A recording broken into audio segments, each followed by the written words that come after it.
नस्ला tower को मिसमार करने का काम रोक दिया गया है। ये जानने के लिए आप हमारे चैनल को सब्सक्राइब कीजिए, साथ ही बेल नोटिफिकेशन को क्लिक कीजिए। मुकामी न्यूज़ के मुताबिक नस्ला टावर का मिसमार करने का शुरू होने वाला काम रोक दिया गया है।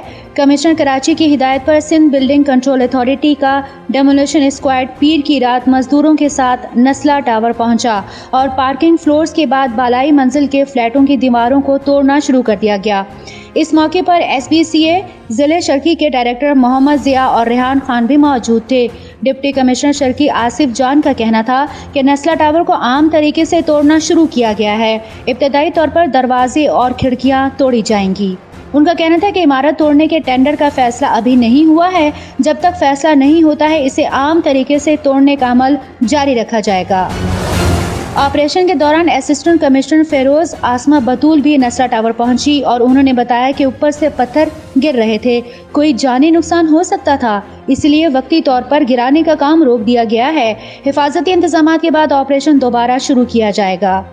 आपको बताएं कि तहरीक इंसाफ के रुकन सिंध असेंबली अजीज जीजी भी मौके पर पहुंची और शोर शराबा शुरू कर दिया, जिस पर वहां मजमा जमा हो गया। मीडिया से बातचीत करते हुए उनका कहना था कि आखिर रात के अंधेरे में नस्ला टावर क्यों गिराया जा रहा है? जो भी काम करना है दिन के उजाले में करना चाहिए था। उनका कहना था कि पीपल्स पार्टी ने नस्ला टावर की आड़ में सिंध असेंबली में करारदाद पेश करने पर दरपर्दा अपने मकासद हासिल किए हैं।